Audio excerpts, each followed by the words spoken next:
तर विधान परिषदेत सत्ताधारी आमदारांमध्येच चुंबली। शिंदेंच्या शिवसेनेचे आमदार बच्चू कडू हे मंत्री बाबासाहेब पाटील यांचं भाषण सुरू असताना मध्येच बोलले, त्यावरून दरेकर आक्रमक झाले। विधान परिषदेत शिंदेंच्या शिवसेनेचे आमदार बच्चू कडू आणि भाजपच्या दरेकरांमध्ये चांगली शाब्दिक चकमक झाली। भाषा अक्षरशः 10 पटीने आवाज करण्याचा इशारा देण्यापासून ते बच्चू कडूंना चल म्हणण्यापर्यंत आली। वाद नेमका कसा सुरू झाला तेही समजून घेऊया।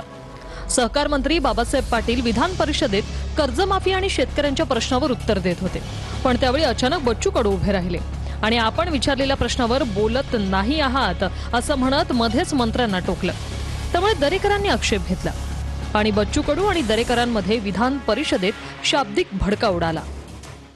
त्याचे उत्तर आले पाहिजे तुमच्या उत्तर नाही ते येणार नाही असं दिसून आलं चित्र म्हणून मी बोलतो ना भाऊ भाऊ अरे आजही मागाशी प्रश्नाच्या वेळेला असंच झालं। आता राज्याचे मंत्री सरकार म्हणून उत्तर देत असताना त्यांचं भाषण पूर्ण व्हायचं आहे, त्याच्या अगोदर अँटिसिपेशन ते काय बोलणार आहेत। तर मला वाटतं ही प्रथा परंपरा बिघडायला लागलेल्या दिसत आहेत। आमच्या शेतकऱ्यांसाठी आंदोलन करतात, नेतृत्व करतात की तुम्हाला फक्त दाखवायचं आहे, तुम्हाला उत्तर पाहिजे की दाखवायचं आहे। नाही मग सरकारच्या मंत्र्यांचं भाषण असताना मध्येच असं डिस्टर्ब करणं बरोबर आहे का?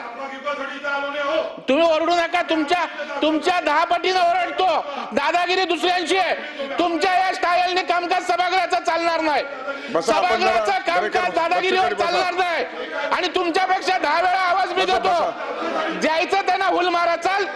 सहकार मंत्र्यांच्या भाषणानंतर पुन्हा बच्चू कडूंनी शेतकऱ्यांच्या कर्जमाफीतील निकषांवर बोट ठेवलं आणि सरकारलाच घरचा आहेर दिला। मला एक सांगा, चालू वर्षाचं कर्ज भरणार मार्च 27 मार्च आणि त्याला प्रोत्साहन निधी आता बोलताय, हे कोण लिहिलं शासन निर्णय? कोण आहे काढणारा? कुठली समिती आहे सांगणारी? यांना अक्कल आहे का नाही? ते उत्तर देतील प्रश्न। अध्यक्ष महोदय, हे सगळे जे काही नियम लावले हे अफलातून कोण बसणार आहे याच्यामध्ये?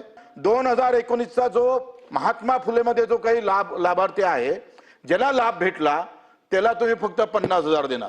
सांगा, त्याच्यावर 3 लाख कर्ज आहे, 2 लाख कर्ज आहे, त्यानं 1.5 लाख भरावं, 50,000 द्यावं, म्हणजे बँकेची वसुली म्हणावं का याला? बच्चू कडू हे शिंदेंच्या शिवसेनेचे नवनिर्वाचित आमदार आहेत। याआधी 4 वेळा ते विधानसभेतून निवडून आले, पण 2024 मध्ये त्यांचा पराभव झाला आणि विधान परिषदेत पहिल्यांदाच शिंदेंनी त्यांना आमदार केलं। पण त्यांच्या सुरुवातीच्याच अधिवेशनात सत्ताधारी प्रवीण दरेकरांशीच त्यांचा सामना झाला।